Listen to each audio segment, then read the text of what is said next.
Hey guys, ఈరోజు మనం government ఎలా వర్క్ చేస్తుందో తెలుసుకుందాం. చూడండి గైస్, గవర్నమెంట్స్ దగ్గర పైసలు ఎలా వస్తుంది, ఏం కథ ఏంటి అనేది మొత్తం తెలుసుకుందాం. అలాగే మన గవర్నమెంట్ స్కీమ్స్ ఇస్తుంది కదా, వాళ్ళు ఎక్కడి నుంచి ఇస్తారు, రోడ్స్ వేస్తుంది కదా, వాళ్ళు ఎట్లా వేస్తారు, అలాగే గైస్ బ్రిడ్జెస్ కానీ ఇందిరమ్మ ఇండ్లు కానీ అవన్నీ ఇస్తారు కదా, సో వాళ్ళు ఎట్లా మెయింటైన్ చేస్తారో ఒక చిన్న ఎగ్జాంపుల్ ద్వారా, అలాగే గైస్ ఒక చిన్న వీడియో కాన్సెప్ట్ ద్వారా తెలుసుకుందాం.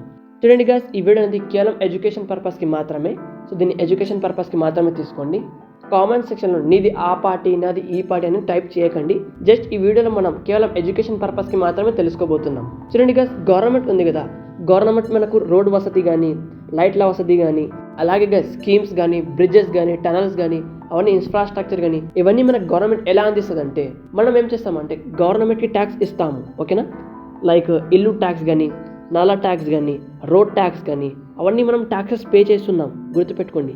ఇంట్లోకి ట్యాక్స్ పే చేస్తాము, అలాగే రిజిస్ట్రేషన్కి వెళ్తే రిజిస్ట్రేషన్ ట్యాక్స్ పే చేస్తాము, రోడ్ ట్యాక్స్ పే చేస్తాము, అలాగే గైస్ ప్రోడక్ట్ బై చేస్తే ప్రోడక్ట్ పై కూడా మనం ట్యాక్సెస్ ఇస్తాము. సో చాలా మందికి ఇక్కడ డౌట్ వచ్చింది అనుకుంటా, ప్రోడక్ట్ పైన మనం ఎట్లా ట్యాక్స్ ఇస్తున్నాము, 5 రూపాయలు ఉంటే 5 రూపాయలు ఇస్తున్నాం కదా అని. బట్ గైస్ అలా ఉండదు.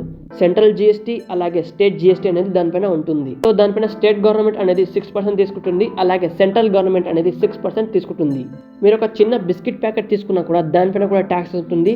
అలాగే గైస్ మీరు ఏదైనా పెద్ద ప్రోడక్ట్ లైక్ బియ్యం సంచి తీసుకున్న, చక్కెర సంచి తీసుకున్న దానిపైన కూడా జిఎస్టీ అనేది ఉంటుంది. సో గైస్ ఈ కాన్సెప్ట్ కూడా మీకు అర్థమైంది అనుకుంటా. ఇక చూద్దాం గవర్నమెంట్ అనేది మనకు వసతులు ఎలా కల్పిస్తుంది. సో ఇవన్నీ ట్యాక్సెస్ అనేది గవర్నమెంట్ కలెక్ట్ చేసి ఆ ట్యాక్సెస్ ని డివైడ్ చేసి మనకు అనేది అటువంటి వసతులు కల్పి ఇస్తుంది. సో ఇక మీరే కామెంట్ చేయండి, మీ దగ్గర వసతులు ఎలా ఉన్నాయి, అంటే మీ ఊర్లో వసతులు ఎలా ఉన్నాయి, రోడ్ ఉందా, మంచి కరెంట్ వసతి ఉందా, అలాగే గైస్ ఇళ్ళ నిర్మాణం ఉందా, డ్రైనేజ్ ఉందా, అలాగే ఏమేమి ఉన్నాయి ఏమేమి లేవు కామెంట్ చేసి చెప్పండి. అండ్ గైస్ మీ ఇల్లు ట్యాక్స్ ఎంత ఉంది, ఏం లేదు, ఏం కథ మీకు మంచిగా తెలుసు. సో ట్యాక్సెస్ అనేది రోజు రోజుకు పెరుగుతున్నాయి, అలాగే గైస్ మనకు వసతులు అనేది లేవు అనమాట. సో మనం ఏం చేయాలంటే గ్రామ పంచాయత్ దగ్గర వెళ్ళి మనకు వసతులు కల్పించడానికి రిక్వెస్ట్ చేయాలి, అలాగే మున్సిపల్ ఉంటే మాత్రం మున్సిపల్ దగ్గర వెళ్ళి రిక్వెస్ట్ చేయాలి గైస్. సో గవర్నమెంట్ కూడా మనకు సపోర్ట్ ఇస్తుంది, అలా లేదని లేదు. సో మనం కూడా మన స్ట్రీట్స్ని క్లీన్గా పెట్టుకోవాలి, అలాగే డస్ట్బిన్ని యూజ్ చేసుకోవాలి, లేకపోతే దోమలు వస్తుంటాయి, అలాగే మూలను కూడా ఎప్పటికప్పుడు క్లీన్ చేయించుకుంటూ ఉండాలి. మనం ట్యాక్సెస్ ఇస్తున్నాం కదా, దాన్ని సంపూర్ణంగా ఉపయోగించుకోవాలి గైస్. అయితే గైస్ మీకు తెలిసింది అనుకుంటా, ఒక షార్ట్ ఫామ్లో నేను చెప్పాను ఇక్కడ గవర్నమెంట్ అనేది ఎలా వర్క్ చేస్తుంది. సో మన దగ్గర తీసుకున్న ట్యాక్సెస్ అనేది దాన్ని డివైడ్ చేసి రోడ్ల వసతి కానీ స్ట్రీట్ వసతి కానీ సిసి రోడ్ వసతి కానీ ఇలా మనకు గవర్నమెంట్ అనేది ఇటువంటి వసతులు కల్పి ఇస్తుంది. సో ఇక్కడ మనం ట్యాక్సెస్ అనేది పే చేయదని అంటలేము. అండ్ గైస్ ట్యాక్సెస్ పే చేయాలి, ట్యాక్సెస్ పే చేసిన తర్వాత మన స్ట్రీట్ని కూడా క్లీన్ పెట్టుకోవాలి.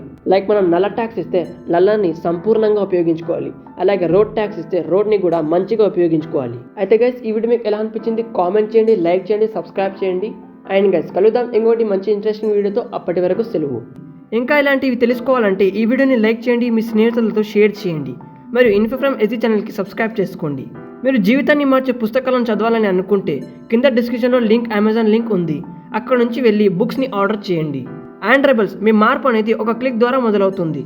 మీ ప్రయాణానికి నేను తోడుగా ఉంటాను. ఇదే మీ సోదరుడు ఎస్జీ సంతకం చేస్తున్నాడు. సత్యంతో స్ఫూర్తితో విజయానికి.